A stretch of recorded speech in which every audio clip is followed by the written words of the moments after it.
Hello students, welcome back to my channel. तो आज हम सॉल्व करने वाले हैं एचसी वर्मा चैप्टर 10 के क्वेश्चंस। और हमने क्वेश्चन 63 तक सॉल्व कर लिया था। आज शुरू करने वाले हैं क्वेश्चन 64 के साथ। तो चलिए देखते हैं क्वेश्चन 64 क्या कह रहा है। क्वेश्चन 64 एक्चुअली गलत टाइप हो गया था, तो मैंने यहाँ पे अलग से लिख दिया है क्वेश्चन को। मैं आपको समझा देता हूँ क्वेश्चन 64 क्या है।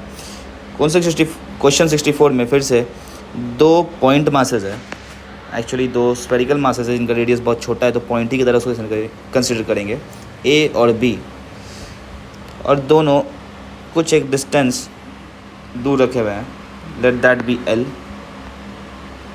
और ए एंड बी का मासेस मुझे मालूम है, दैट इज़ ए का मास इज़ एम और बी का मास इज़ एम। और ये जो सिस्टम है ये सेंटर पे पिवट किया हुआ है, मतलब यहाँ से ये फ्रीली रोटेट कर सकता है अगर कुछ फोर्स दे इसे तो हम। तो क्वेश्चन अब कह रहा है कि इस सिस्टम, ये जो सिस्टम है ये एक्चुअली ऐसे साइड व्यू देख रहे हैं हम साइड से, और ऊपर एक स्मॉल पार्टिकल मास m का, या बॉल कह दे, बॉल है ये, सिमिलर मास m का h हाइट से इसको ड्रॉप किया है, तो ये नीचे की ओर जाएगा और b के साथ ये टकराने के बाद ये पूरा सिस्टम इस पॉइंट C के अबाउट घूमने लगेगा। ठीक है, तो ये सिनेरियो है। चलिए देखते हैं क्वेश्चन क्या कह रहा है। Find the angular momentum and the angular speed of the system just after collision. तो देखिए, एंगुलर मोमेंटम और angular speed of the system just after collision पूछा है मेरे से। तो पार्ट ए देखिए, मुझे मालूम है कॉलिजन के पहले और कॉलिजन के बाद जो एंगुलर मोमेंटम है दैट शुड बी कंजर्व्ड, यानी कि कॉलिजन के बाद जो एंगुलर मोमेंटम होगा सिस्टम का, वही एंगुलर मोमेंटम कॉलिजन के पहले भी होगा सिस्टम का। तो what is my angular momentum of the system initially, this is, देखिए जस्ट कॉलिजन के पहले क्या हुआ होगा, जस्ट कॉलिजन के पहले का सिनेरियो मैं ड्रॉ कर रहा हूँ अभी। तो ये है दोनों पार्टिकल्स जो कि रॉड से जुड़े हुए हैं, और ये सेंटर सी के अबाउट घूमेंगे। जस्ट कॉलिजन के पहले ये जो मास एम का बॉल था ये नीचे की ओर अप्रोच कर रहा होगा इस बॉल बी को with velocity root under 2gh। तो जो इनिशियल एंगुलर मोमेंटम होगा सिस्टम का that will be r cross mv होता है फॉर्मूला, और सिर्फ बॉल का ही एंगुलर मोमेंटम होगा, क्योंकि जो बाकी कुछ मेरे ए और बी बॉल्स है वो तो रेस्ट पे हैं। तो what will my linear angular momentum, sorry angular momentum, r is this length that is l/2 into m into velocity is root 2gh। तो यहाँ से मुझे इनिशियल एंगुलर मोमेंटम मिल गया, that is equals to ml/2 into root 2gh। And this is the answer for my first part, question 64। Next part देखते हैं। एक second, मुझसे एंगुलर स्पीड भी पूछा है just after collision. Angular speed देखिए, अब जब ये सिस्टम कोलाइड करने के बाद क्या सिनेरियो रहा होगा ये देख लेते हैं। देखिए, कॉलिजन के बाद कहा है कि the ball sticks to the ball B, यानी कि अब ये बॉल और ये बॉल दोनों आपस में चिपक गए हैं, इसका भी मास एम, इसका भी मास एम, और ये मास एम, और ये सेंटर के अबाउट ये पूरा सिस्टम घूम रहा है विथ एंगुलर वेलोसिटी ओमेगा। तो फाइनल एंगुलर मोमेंटम क्या हो जाएगा, दिस विल बी, पहले सिस्टम का मोमेंट ऑफ इनर्शिया बता देते हैं about C. So this will be ml/2 square, this is the moment of inertia for ball A about C, plus 2m into l/2 square, this is the moment of inertia of these two balls about C. तो net जो moment of inertia होगा that will B 3 ml²/4। तो यहाँ से जो final angular momentum आ जाएगा that is I into omega. I is ml²/4 into omega. अब मैं कंजर्व कर दूंगा मोमेंटम्स को।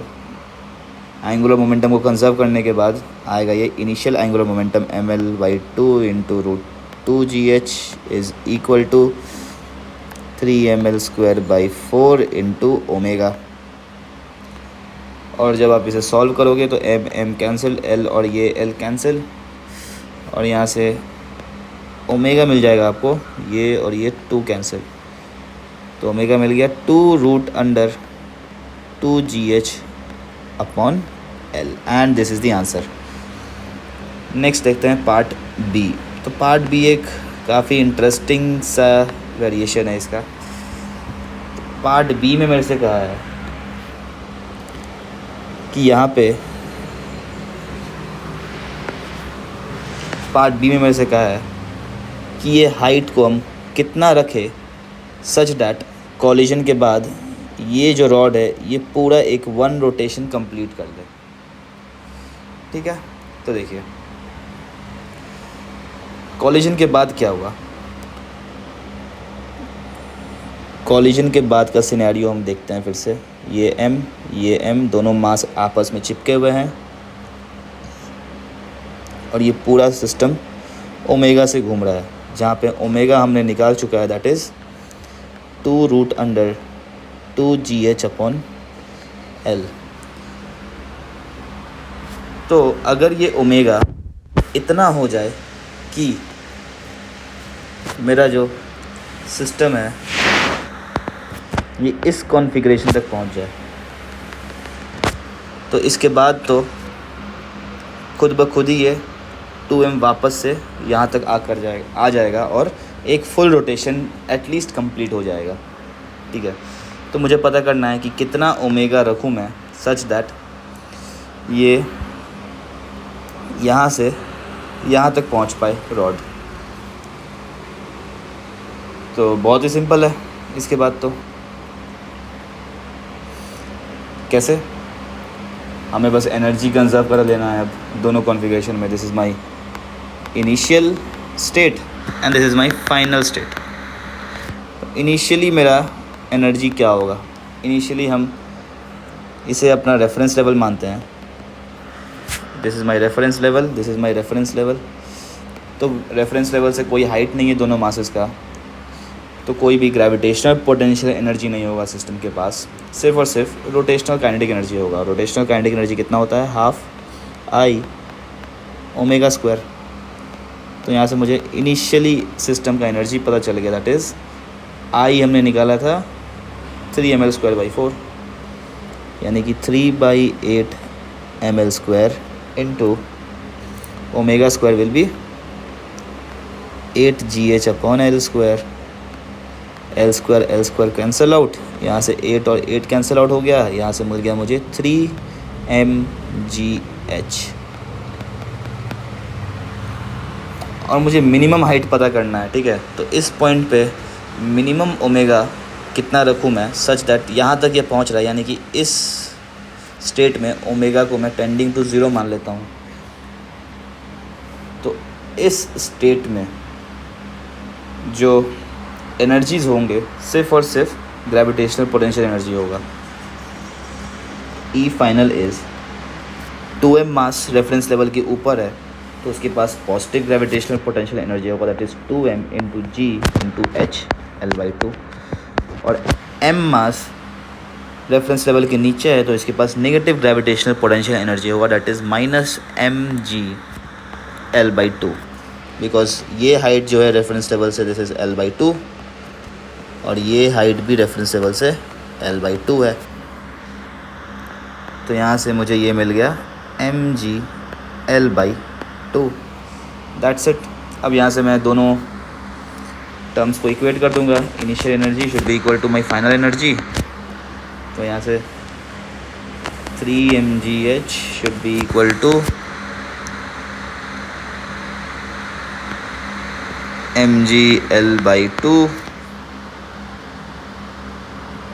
जस्ट अ मिनट, मैंने लग रहा है कहीं पे कुछ गलती किया है, बिकॉज हाँ दिख गया। एक second initial angular momentum was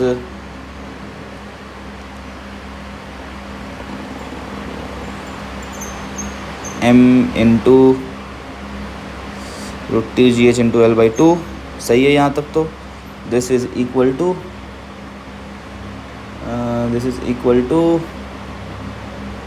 3ml²/4 into omega. ये भी सही है।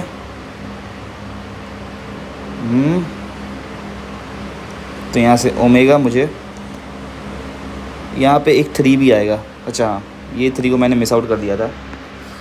ये एक 3 आएगा नीचे में, तो यहाँ से जब मैं ओमेगा स्क्वायर किया तो यहाँ एक 9 आ रहा होगा। तो यहाँ पे mgh/3 आएगा। This is mgh/3।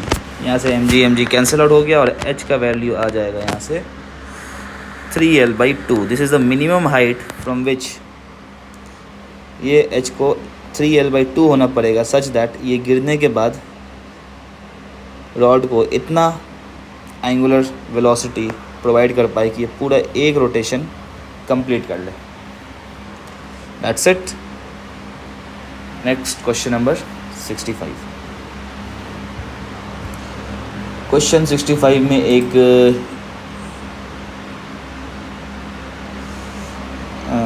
नहीं इमेज नहीं दिया हुआ है, ठीक है। लिखा है 2 blocks of masses 400 grams and 200 grams are connected through a light string going over a pulley which is free to rotate about its axis। तो 2 blocks है, एक 400 ग्राम का और एक 200 ग्राम का, जो कि एक पुली से कनेक्टेड है।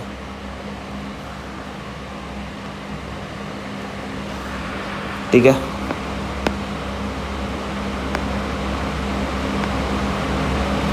ये एक पुली से कनेक्टेड है और आगे का क्वेश्चन बोल रहा है कि ये पुली अपने एक्सिस के अबाउट रोटेट कर रहा है and the pulley has a moment of inertia of 1.6 into 10⁻⁻⁴ kg/m² and radius 2 centimetre. तो पुली का MOI मुझे पता है 1.6 इंटू 10⁻⁻⁴ kg/m² और रेडियस इज़ 2 सेंटीमीटर। तो find the kinetic energy of the system as the 400 gram block falls through 50 centimetre. तो यानी कि ये जब 50 सेंटीमीटर्स नीचे गिर गया होगा तो क्या हुआ होगा, ये ब्लॉक के पास कुछ एक वेलोसिटी होगा, पुली के पास कुछ एक ओमेगा होगा और ये ब्लॉक, इस ब्लॉक को थोड़ा और मैं नीचे बना देता हूँ। ये ब्लॉक मान लिया कुछ यहाँ आ गया होगा तो इसके पास ऊपर में सेम वेलोसिटी भी होगा। ठीक है, देखिए इस क्वेश्चन को करने के लिए फिर से हम पहले एक्सेलरेशन पता कर लेंगे। एक्सेलरेशन पता करने के बाद हम पता कर लेंगे कि 50 सेंटीमीटर नीचे की ओर गिरने के लिए ब्लॉक को कितना टाइम लग रहा है, और टाइम और एक्सेलरेशन पता चल गया तो वहाँ से हम v निकाल लेंगे, ओमेगा निकाल लेंगे, और एक बार v और ओमेगा पता चल गया तो हम सिस्टम का काइनेटिक एनर्जी निकाल सकते हैं। ठीक है, next is speed of the block eight this instant. ठीक है, तो पहले तो हम अपना अप्रोच एक्सेलरेशन पता कर लेते हैं, और ऐसे क्वेश्चंस हमने पहले बहुत बार कर चुके हैं। एक्सेलरेशन पता करने के लिए हम हर एक बॉडी का FBD बनाएंगे। ये 400 ग्राम्स, 400 से इसको SI यूनिट में लिखते हैं हम 0.4 kgs। यहाँ मान लिया हमने टेंशन इज़ इधर टेंशन T1 और इधर टेंशन T2। ठीक है, पुली के पास मोमेंट ऑफ इनर्शिया है तो tensions won't be same across the pulley, it will be different. और T1 T2 मान लिया हमने, तो देखिए 0.4 kg, ऊपर में टेंशन लग रहा है T2, नीचे की ओर एक ग्रेविटी फोर्स लगेगा दैट इज़ 0.4 g और साथ में ये एक्सेलरेशन नीचे की ओर ए एक्सेलरेशन। यहाँ से जब न्यूटन का सेकेंड लॉ लगाएंगे तो आ जाएगा 0.4g minus T2 equals to 0.4a। This is my first equation. Similarly second equation हम 200 ग्राम की बॉडी को देखेंगे तो नीचे में इसका एक वेट लग रहा होगा, दैट इज़ 0.2g, और ये ऊपर की ओर एक्सलेट करेगा ए से। तो यहाँ से आ जाएगा T1 minus 0.2g equals to 0.2a। This is my second equation. और थर्ड इक्वेशन मुझे इस पुली से मिलेगा। इस पुली में देखेंगे हम तो पुली पे नेट टॉर्क कितना लग रहा होगा। नेट टॉर्क दिस इज इधर T2 और इस तरफ T1, तो net torque will be T2 into R minus T1 into R equals to I of the pulley into alpha. यानी कि आ गया T2 माइनस T1 और आर को हम इस तरफ भेजेंगे, और अल्फ़ा नो स्लिपिंग कंडीशन के लिए alpha is equals to acceleration upon R, A equals to R alpha का यूज़ करके, यानी कि I A upon R square आ गया। This is my third equation. तो ये तीन इक्वेशंस का यूज़ करके हम T1 T2 और ए का वैल्यू निकाल सकते हैं, बट मुझे सिर्फ एक्सेलरेशन का वैल्यू यहाँ पे पता करना है। T1 T2 is not asked in the question. तो देखिए हम इस इक्वेशन में T1 और T2 का वैल्यूज़ पुट करेंगे इन दोनों इक्वेशंस का यूज़ करके। ऐसे क्वेश्चन मैंने पहले भी कराए हैं, तो आप फॉलो कर रहे होंगे तो आपको ये समझ में आ रहा होगा। 0.4g माइनस 0.4a, ये T2 का वैल्यू माइनस T1 का वैल्यू आ जाएगा। यहाँ से 0.2g plus 0.2a equals to I A square, I A upon R square, I A upon R square. और इसे आप थोड़ा सा रीअरेंज कर लोगे तो आपको एक्सेलरेशन का वैल्यू पता चल जाएगा, that is 0.2g upon I upon R square plus 0.6। यहाँ पे मुझे सारे वैल्यूज़ पता है, मोमेंट ऑफ इनर्शिया का वैल्यू भी मालूम है, आर का वैल्यू भी मालूम है। तो सब आप जब वैल्यूज़ पुट करोगे तो यहाँ से आपको एक्सेलरेशन का वैल्यू 1.962 मीटर्स पर सेकेंड स्क्वायर मिल जाएगा। बस अब एक्सेलरेशन का वैल्यू आपको पता चल गया तो यहाँ से आप ये वेलोसिटीज़ पता कर सकते हो। तो अब देखिए यहाँ से अब ये क्वेश्चन रोटेशनल का रहा ही नहीं, यहाँ से अब ये काइनेमेटिक्स का क्वेश्चन बन गया है। तो यहाँ से पहले 400 ग्राम्स का जो ब्लॉक था ये ज़ीरो वेलोसिटी चालू हुआ है, इस पे एक एक्सेलरेशन ए लग रहा है। तो बोला है जब ये 50 सेंटीमीटर या 0.5 मीटर्स कवर कर लेगा तो इस ब्लॉक का v कितना होगा।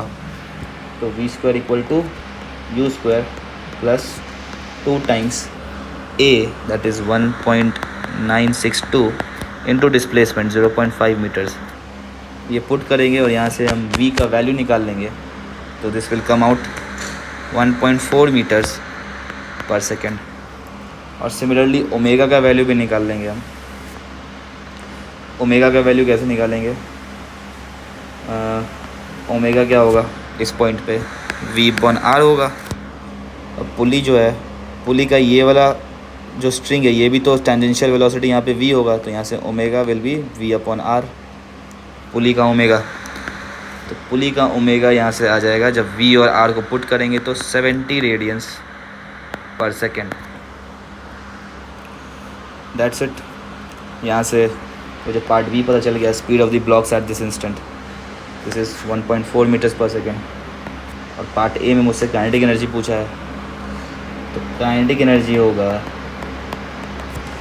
Half ma square plus half mv square plus half I pulley into omega pulley का स्क्वायर। तो सारे वैल्यूज़ को पुट करना है बस। तो half into mass of A is 0.4 kgs into velocity is 1.4 square plus half into mass of B is 0.2 kgs into velocity is 1.4 square plus half pulley का I मुझे मालूम है, क्वेश्चन में गिवन है 1.6 इंटू 10⁻⁴, 1.6 इंटू 10⁻⁴ इंटू ओमेगा पुली हमने निकाल लिया है 70 का स्क्वायर।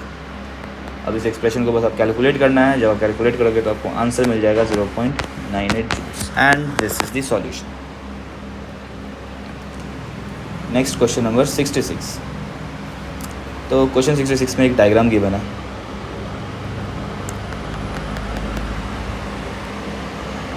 ये वीडियो थोड़ा सा लंबा हो सकता है, मैं कोशिश करूँगा इसमें पूरा इस सीरीज़ को ख़त्म करने का, नहीं तो अगर ज़्यादा टाइम हो गया तो फिर उसे नेक्स्ट वीडियो में कवर करेंगे, not an issue.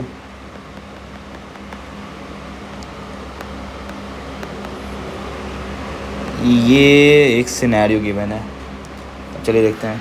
The pulley shown in the figure has a radius of 20 centimetre end moment of inertia of 0.2 kg/m²। तो इस पुली का रेडियस मुझे मालूम है 0.2 मीटर्स, और moment of inertia of pulley भी मालूम है मुझे, that is 0.2 kg/m²। Now the string going over it is attached at one end to the vertical and other of the spring constant 50 Newton per meter fixed from below and supports a 1 kg mass at the end।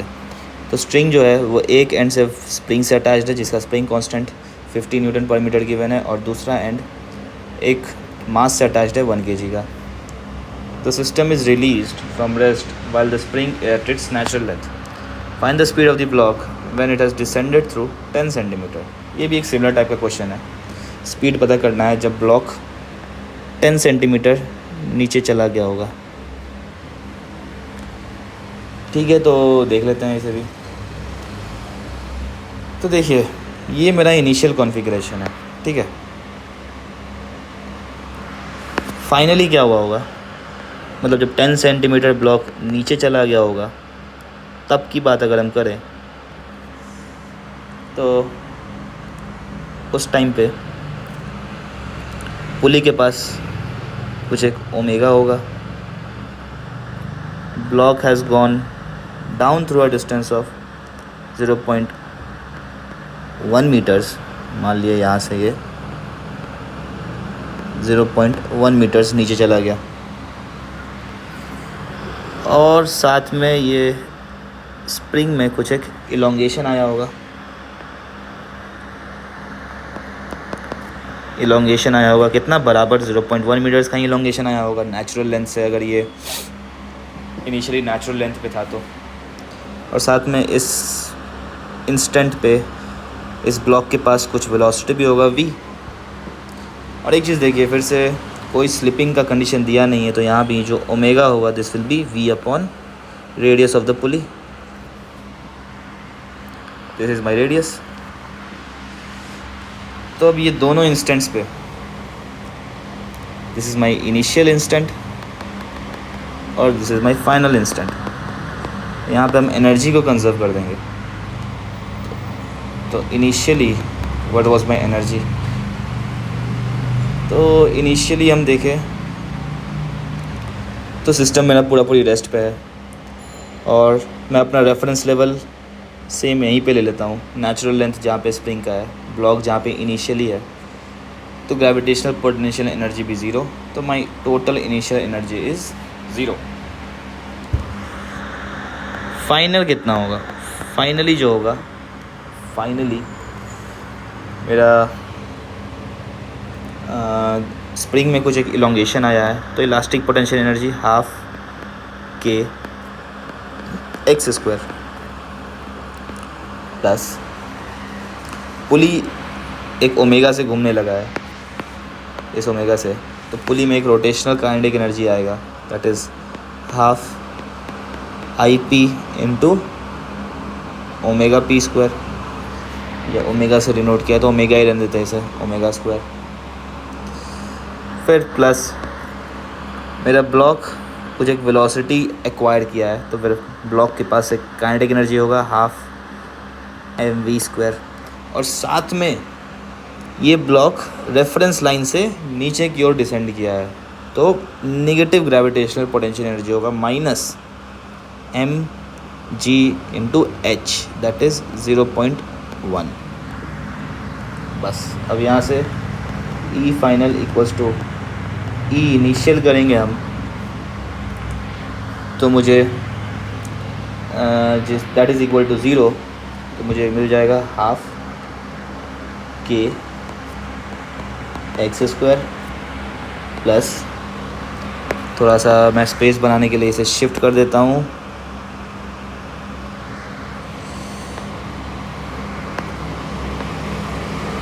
ठीक है, half K X square plus half I P was 0.2 into omega square, omega can be written as v upon R, इसका whole square, plus half m mass is 1 kg into V square, फिर minus mass is 1 kg into g into 0.1 mgh, this whole term is equal to 0। और यहाँ पे सिर्फ और सिर्फ मेरा v unknown है, बाकी सब नोन क्वांटिटीज़ है, तो आप v का वैल्यू यहाँ से डायरेक्टली पता कर सकते हो, वो आ जाएगा 0.5 मीटर्स पर second. This is the answer. Next question number 67 देखते हैं अब। A meter stick is held vertically with one end on the rough horizontal floor. It is generally allowed to fall on the floor.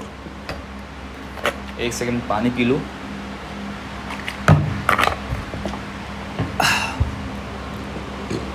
हाँ, तो देखिए कहा है question में कि एक मीटर का स्टिक है। मीटर स्टिक का मतलब एक स्टिक जिसका लेंथ 1 मीटर है। ये वर्टिकली रखा हुआ है यहाँ पे। नाउ इसको मैंने गिरने दिया है जेंटली, यानी कि ये जो इनिशियली यहाँ पे था, ये अपने पॉइंट के अबाउट जेंटली यूँ गिर रहा है और पूछा है कि जब ये जस्ट ग्राउंड को हिट करने के कगार पे होगा तो उस टाइम पे मुझे इसका एंगुलर वेलोसिटी पता करना है, कितने एंगुलर वेलोसिटी से ये हिट किया है इसको। तो बहुत ही सिंपल क्वेश्चन, फिर से इनिशियली रॉड के, फिर से मैं इनिशियल और फाइनल एनर्जीज़ को कंजर्व करूँगा। तो इनिशियली रॉड स्टिल था और इसका centre of mass 1 metre by 2 that is 0.5 metre height पे है। तो इनिशियली सिर्फ ग्रेविटेशनल पोटेंशियल एनर्जी होगा, that is mgh equals to, finally इसका सेंटर ऑफ मास ग्राउंड पे आ गया और वो काइनेटिक एनर्जी में कन्वर्ट हो गया है। तो रोटेशनल काइनेटिक एनर्जी होता है हाफ आई हम अबाउट इस पॉइंट के अबाउट लेंगे, तो इस पॉइंट के अबाउट जो आई होगा that will be ml²/3, m length is 1 metres, l²/3 into omega square. यहाँ से m और m कैंसिल आउट हो गया और यहाँ से 0.5 और 0.5 भी कैंसिल आउट हो गया। ओमेगा आ गया हमारे पास √3g और इसे आप जब सॉल्व करोगे तो देखोगे ये आएगा 5.4 radians per second, and this is the answer. Next question number 68। A metre stick weighing 240 grams is pivoted at its upper end. Pivoted का मतलब होता है कि उस पॉइंट के अलाउ, जैसे कि यहाँ पे मैंने पिवट लगा दिया है, तो मतलब एक्चुअली इस पॉइंट के अबाउट ये स्टिक घूम सकता है। पिवट का मतलब यही होता है, ठीक है। तो कहा है कि एक मीटर स्टिक को पिवट कर दिया है हमने अपर एंड के अबाउट, तो कुछ ऐसा होगा ये कंडीशन। ये एक मीटर स्टिक है, इसको मैंने ऊपर में पिवट लगा दिया है और इसका मास जो है, मास गिवन है 240 ग्राम्स, यानी कि 0.24 kgs, in such a way that it can freely rotate in the vertical plane through its end. Pivot का मतलब यही होता है कि वो फ्रीली रोटेट कर सकता है। A particle of mass 100 gram is attached to the upper end of the stick through a light string of length 1 metre. ठीक है, यानी कि यहाँ अपर एंड से एक स्ट्रिंग के थ्रू, ध्यान से देखिएगा, ये रॉड नहीं है, ये स्ट्रिंग है। मैं डिस्टिंक्शन के लिए इसको थोड़ा सा हाईलाइट कर देता हूँ। ये रॉड है मेरा और ये स्ट्रिंग है जिसके एंड पे मैंने एक मास को हैंग किया है। दोनों का लेंथ 1 मीटर ही है। This is also 1 metre, this is also 1 metre. और ये पार्टिकल का मास इज़ 100 ग्राम्स, यानी कि 0.1 kgs। तो initially the rod is kept vertical and the string horizontal when the system is release from rest. तो initial scenario मैंने draw कर दिया, ये इनिशियल सिनेरियो है। तो particle collide with the lower end and sticks of the stick and sticks there, यानी कि क्या हुआ कि ये जो पार्टिकल था यहाँ पे, यहाँ से इसको रिलीज़ किया है, रिलीज़ करके फिर ये नीचे की ओर फॉल करेगा और फिर कोलाइड करने के बाद ये इसके साथ चिपक गया। फाइनल ये हुआ है मेरे पास। तो find the maximum angle through which the stick will rise. तो ये कॉलिजन के बाद ये स्टिक कितना ऊपर जाएगा मास के साथ, ये थीटा मुझे पता करना है। तो चलिए देख लेते हैं। सबसे पहले हम कॉलिजन के टाइम का अपना सिनेरियो देखते हैं, क्या हुआ होगा। तो फर्स्ट थिंग तो ये बता दीजिए, जब ये मास m ये टोटल यहाँ पे आया होगा, मतलब ये यहाँ पे जस्ट कॉलिजन के पहले का सिनेरियो अगर हम देखें तो इस पॉइंट पे इसका वेलोसिटी u कितना रहा होगा। ऐसे क्वेश्चंस हम बहुत बार कर चुके हैं। This u will be root under 2gh where h is 1 metres. तो जस्ट बिफोर कॉलिजन का सिनेरियो हम यहाँ पे ड्रॉ कर रहे हैं। ये मेरा मीटर स्टिक है, इधर से पिवट किया हुआ है, इधर मेरा ये स्ट्रिंग है। मीटर स्टिक को थोड़ा हम हाईलाइट करके बना देते हैं, और ये स्ट्रिंग है। मीटर स्टिक इनिशियली रेस्ट पे है और particle root under 2g, h is 1 metre, तो रूट अंडर 2g से अप्रोच कर रहा है मेरे रॉड को। ठीक है, तो फिर इसके बाद हम कॉलिजन, जब कॉलिजन हो रहा होगा तो उस पॉइंट पे कॉलिजन के बाद और कॉलिजन के पहले एंगुलर मोमेंटम कंजर्व रहेगा। तो इनिशियल एंगुलर मोमेंटम सिर्फ और सिर्फ पार्टिकल के पास है, और वो होगा m into v into r. Mass is 0.1 kg, velocity is 0.2 g, और r जो होगा, r विल बी, यहाँ से पिवट से अगर हम देखें तो दिस डिस्टेंस वो लेंथ ऑफ द स्ट्रिंग के बराबर ही है, दैट इज़ 1 मीटर। तो initial angular momentum is 0.1 times root 2g। अब फाइनली क्या हुआ, कॉलिजन के बाद ये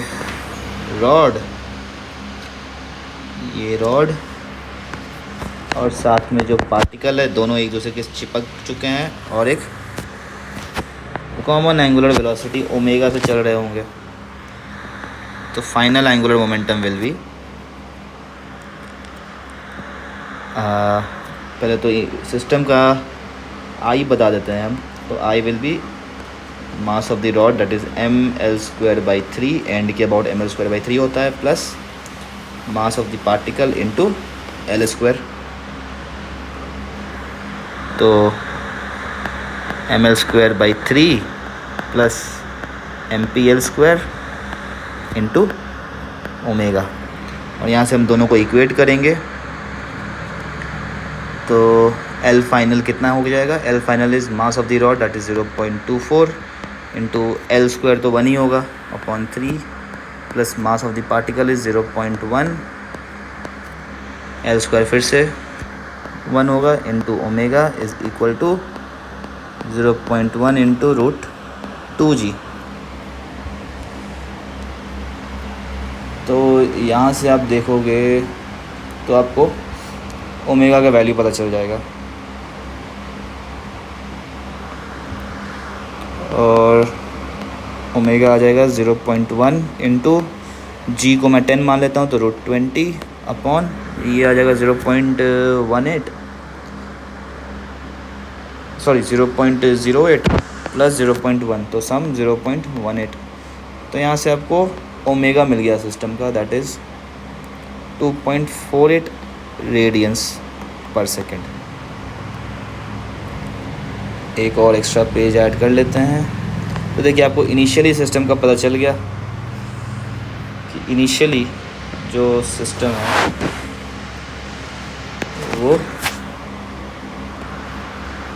कुछ इस तरह से रोटेट कर रहा है और फाइनली क्या हुआ होगा,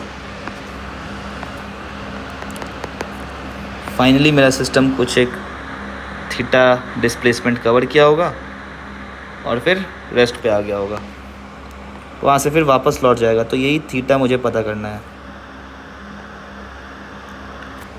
ठीक है। दिस ओमेगा मैंने निकाल चुका है, this omega is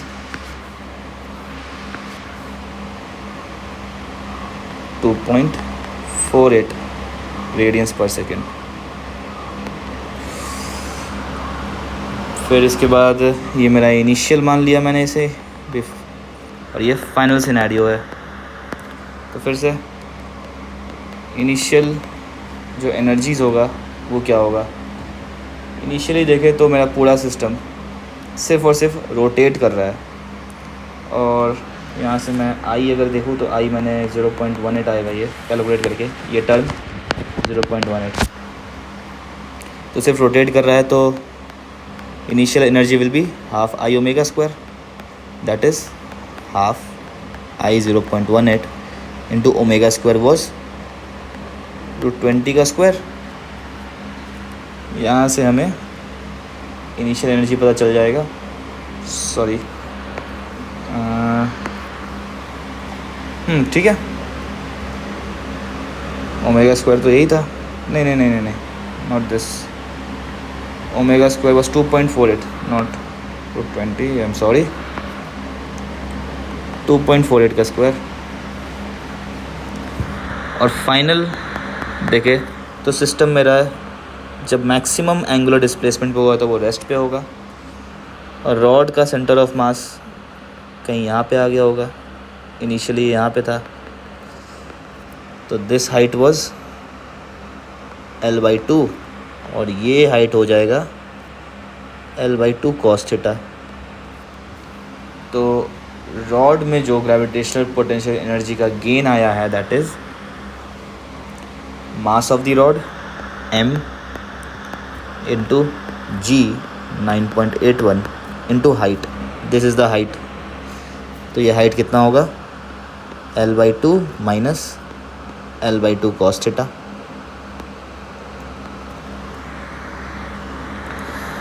plus similarly जो पार्टिकल था मास m का, ये पार्टिकल इसका भी कुछ गेन आया है, that is this height, that is mass is 0.1 into जी 9.81, और ये कितना हाइट से ऊपर गया है, this is L minus L cos theta से ऊपर गया है। ये L मेरा 1 मीटर्स है। तो फाइनली जब मैं एनर्जीज़ को इक्वेट करूँगा EF इक्वल्स टू EI, तो यहाँ से 0.24 इंटू 9.81 इंटू L/2 को कॉमन लिया तो L तो मेरा 1 ही है, तो 1/2 कॉमन निकल गया into 1 minus cos theta plus 0.1 into 9.81 into यहाँ भी L को 1 पुट किया तो 1 minus cos theta equal to E initial was half I omega square. बस अब आप इस पूरे एक्सप्रेशन से आप वैल्यू निकालोगे तो 1 माइनस, इसे सॉल्व करोगे तो आप cos थीटा का आपको वैल्यू पता चल जाएगा, दैट इज़ 0.2565, और यहाँ से थीटा का वैल्यू आपको पता लग जाएगा 41 डिग्रीज़ के बराबर। And this is the answer. Next question number 69। तो क्वेश्चन 69 कर रहा है कि a uniform rod pivoted at its upper end hangs vertically It is displaced through an angle of 60 degree and then released. Find the magnitude of the force acting on a particle of mass dm at the tip of the rod when the rod makes an angle of 37 degree with the vertical. तो बहुत ही ये एक simple सा question है।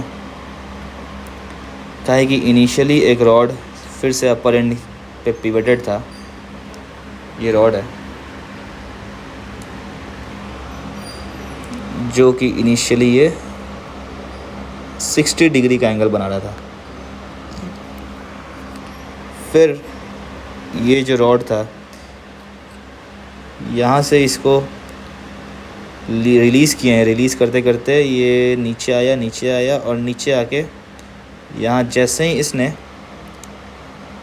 37 degree का angle बनाया है तो उस इंस्टेंट पे मुझे पता करना है कि टिप पे जो एलिमेंट है उस पे टोटल फोर्स कितना लग रहा है। तो देखिए यहाँ से रिलीज़ किया है तो रिलीज़ करने के बाद रॉड के पास कुछ एक ओमेगा आएगा। इसे पॉइंट नहीं बनाता हूँ क्योंकि कोई पॉइंट सस्पेंडेड नहीं है, ये एक्चुअली में यूनिफॉर्म रॉड ही है। तो दिस एलिमेंट, ये एलिमेंट का मुझे बताना है फोर्सेस। तो देखिए सबसे पहले तो हम रॉड का सेंटर यहाँ पे होगा, फाइनली इनिशियली यहाँ पे था, तो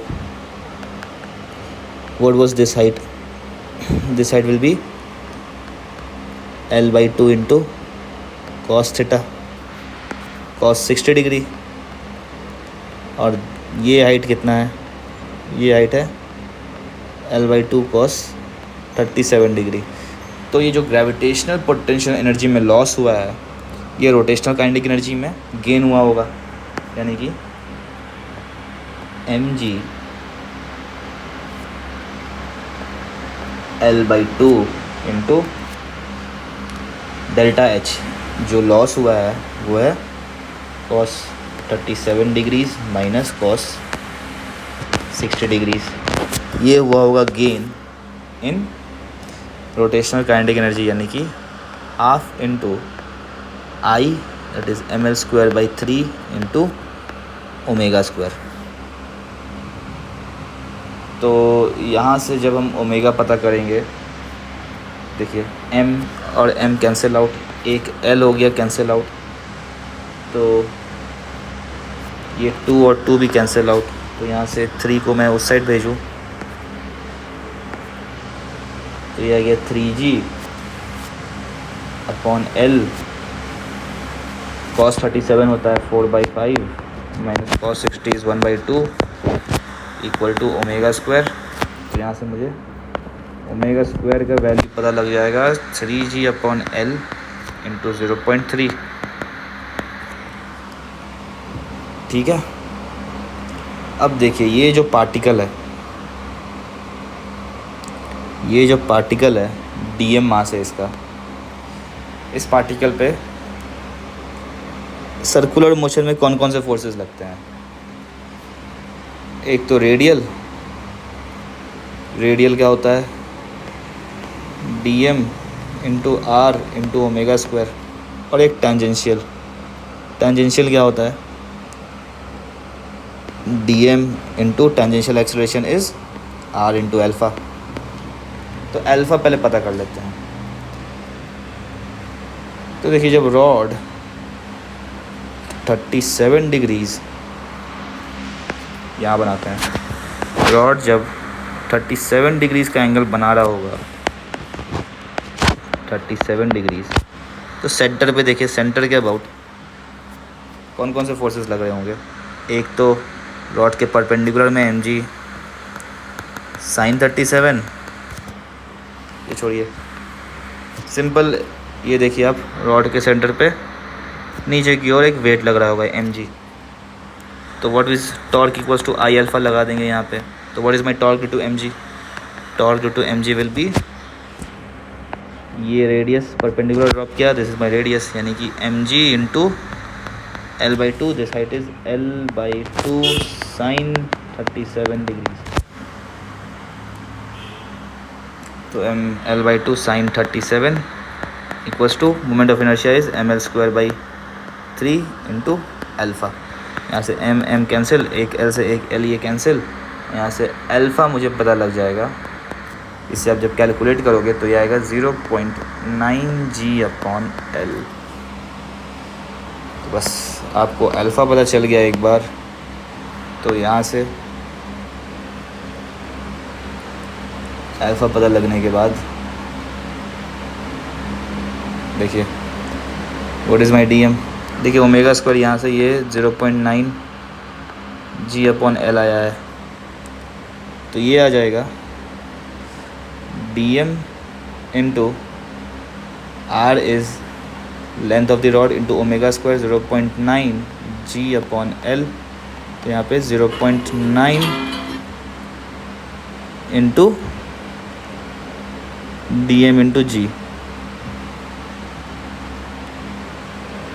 और यहाँ से टेंजेंशियल फोर्स का वैल्यू आ जाएगा D M into R will be length of the rod into alpha is 0.9 g upon L, यानी कि यहाँ से भी 0.9 डी एम इंटू जी। तो जो नेट फोर्स एक्ट कर रहा है इस पॉइंट पे that is F T square plus F R square root under, और जब आप इसे कैलकुलेट करोगे तो ये आएगा 0.9 √2 D M into g, and this is the answer. That's it. Next देखते हैं क्वेश्चन नंबर 70। तो क्वेश्चन 70 फिर से एक देखते हैं अच्छा क्वेश्चन है या नहीं, मैंने इसे बनाया नहीं एक्चुअली में। A cylinder rolls on horizontal plane surface if the speed of the center of mass is 25 meters per second, what is the speed of the highest point? अरे ये बहुत ही तुच्छा सा क्वेश्चन है। रोल लिखा हुआ यानी कि हम प्योर रोलिंग एज्यूम करेंगे। तो प्योर रोलिंग के केस में क्या होता है कि कहा है कि सेंटर जो है वो 25 मीटर्स पर सेकंड से जा रहा है, तो टॉप मोस्ट पॉइंट का स्पीड कितना होगा। तो मान लिया ये पूरा सिस्टम ओमेगा से रोटेट कर रहा होगा, तो इस पॉइंट पे ओमेगा प्योर रोलिंग के लिए omega should be equal to v upon are. तो v इज़ 25 अपॉन आर। तो हाईएस्ट पॉइंट का जो वेलोसिटी होगा v, मान लिया इसे v डैश बोल देता हूँ मैं, तो v dash will be v plus r omega. तो v is my 25 plus r is r into omega is 25 upon r। ये आ गया 50 मीटर्स पर second. Very simple. Next question number 71। तो 71 भी एक काफ़ी मतलब अब तक के हिसाब से तो काफ़ी आसान क्वेश्चन है। अब तक में हमने काफ़ी अच्छे क्वेश्चंस, काफ़ी धांसू क्वेश्चंस किए हैं, तो उस लेवल के हिसाब से देखें तो ये क्वेश्चन भी काफ़ी आसान है। Sphere of mass m rolls on a plane surface, find, sorry ये डायग्राम नहीं है, तो find the kinetic energy at an instant when it's centre moves with speed v। तो फिर से एक स्फीयर है जो कि सरफेस पे रोल कर रहा है। मैंने पहले भी बताया स्फीयर के बारे में पता ना हो कि हॉलो है या सॉलिड है, तो हम हमेशा सॉलिड मानते हैं स्फीयर को। ये v स्पीड से जा रहा है, तो रोल कर रहा होगा, तो इसका ओमेगा कितना होगा, ओमेगा इसका होगा v अपॉन आर।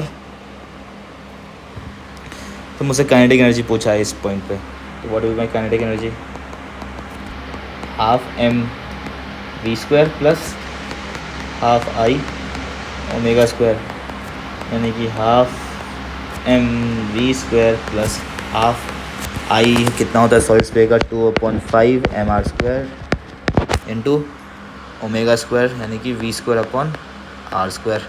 ये r स्क्वायर को कैंसिल आउट, या half m v square plus 2 cancel out, half M V square plus M V square by 5 यानी कि 7/10 M V square and this is the answer. Next question number 72.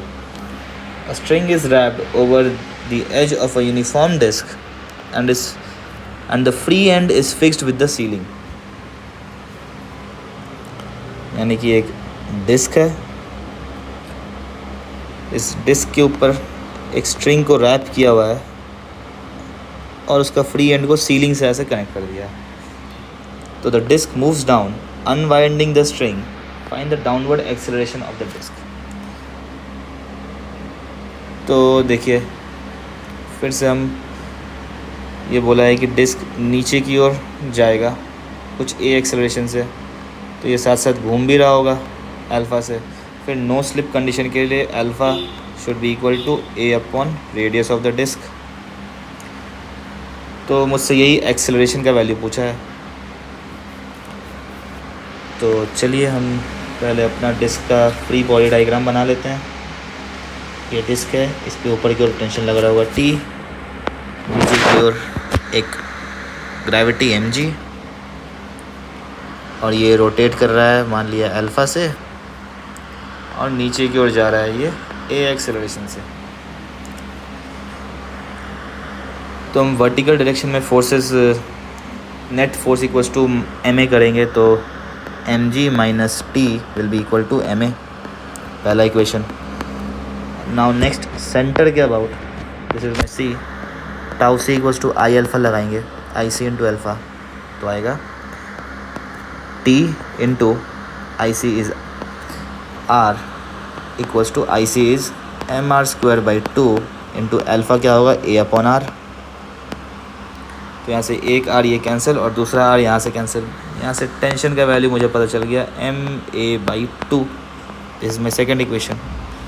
अब ये tension का value हम यहाँ पे रख देंगे, तो M G minus M A by 2 equals to M A. यहाँ से M M M cancel out और यहाँ से एक्सेलरेशन का वैल्यू आपको मिल जाएगा, that is 2g/3 and this is the answer. Next question number 73 लिखा है, a small spherical ball is release from a point at a height h on a rough track shown in the figure. एक second, यहाँ पे figure है, मैं वो figure बना देता हूँ आपके लिए. तो कुछ ऐसा फिगर है, यहाँ से रिलीज़ किया है बॉल को,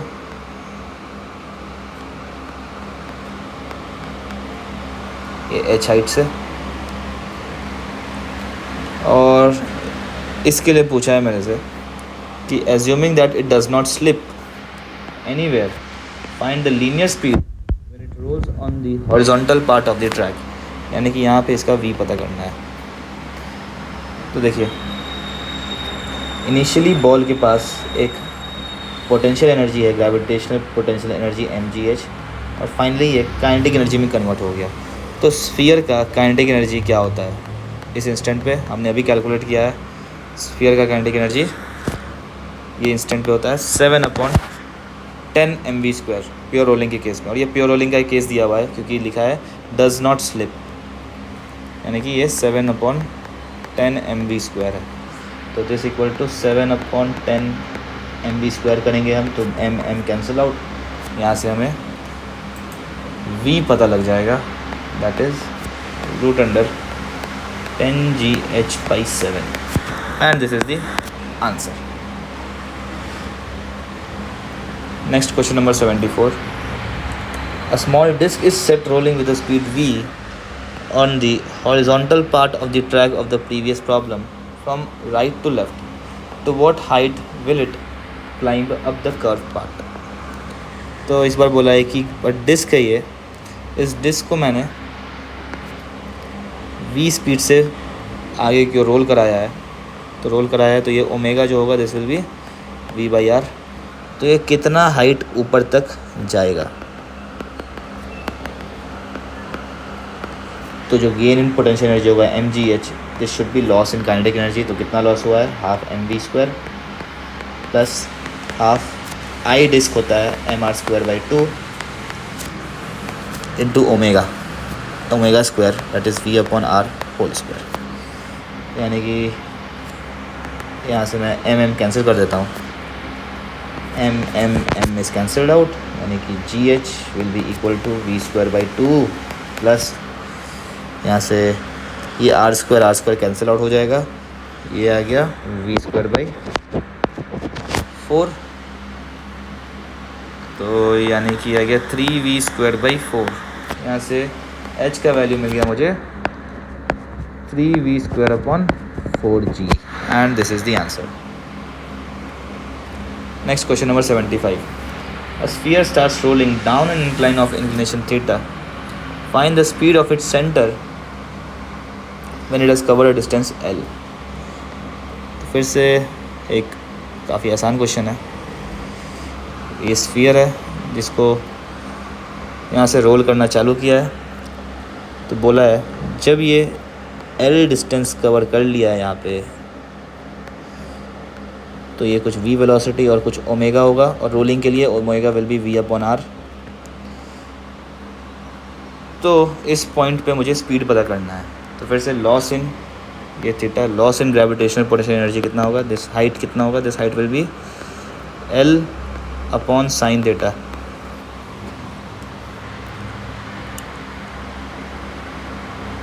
L अपॉन साइन थीटा होगा, नहीं सॉरी, L साइन थीटा होगा ना, L अपॉन नहीं होगा, ये हाइपोटेन्यूज ही दिया हुआ है, तो L साइन थीटा। तो लॉस जो हुआ है NGL साइन थीटा, और वो काइनेटिक एनर्जी में गेन होगा। स्फीयर का काइनेटिक एनर्जी मैंने अभी बताया है, प्योर रोलिंग के लिए 7/10 mv स्क्वायर, और यहाँ से आप v का value m cancel out, v का वैल्यू आ जाएगा 10GL साइन थीटा अपॉन 7। देख रहे हैं आप सारे क्वेश्चंस कहते हैं ईजिली सॉल्व हो रहे हैं। इतने अच्छे अच्छे क्वेश्चंस हमने कर लिए हैं कि अब इन क्वेश्चंस में कुछ दिमाग ही लगाना नहीं पड़ रहा। Next question number 76। A hollow sphere is released from the top of the inclined plane of inclination theta. What should be the minimum coefficient of friction? एक काम करते हैं, ये वीडियो ऑलरेडी काफ़ी लंबा हो चुका है, तो आज के लिए इतना ही रहने देते हैं। फिर हम लोग मिलेंगे नेक्स्ट वीडियो में इस क्वेश्चन 76 के साथ, और नेक्स्ट वीडियो में मैं कोशिश करूँगा कि ये पूरा सीरीज़ में ख़त्म कर दूँ, और एक्चुअली मैं कर ही दूँगा ख़त्म। ज़्यादा क्वेश्चन अब बचे नहीं है, 10 क्वेश्चन है, और नेक्स्ट वीडियो में 1-8 घंटा लगेगा उसमें भी, और ये चैप्टर भी ख़त्म हो जाएगा। तो that's it for today students. फिर मिलते हैं हम लोग नेक्स्ट वीडियो में एक नेक्स्ट क्वेश्चंस के साथ, कुछ नए कॉन्सेप्ट सीखेंगे फिर से हम लोग उसमें। तब तक के लिए ऑल द बेस्ट, अपनी तैयारी जारी रखें, and do subscribe the channel if you want more such videos, and if you are liking the videos then do share it with your friends. तो दैट्स इट, थैंक यू।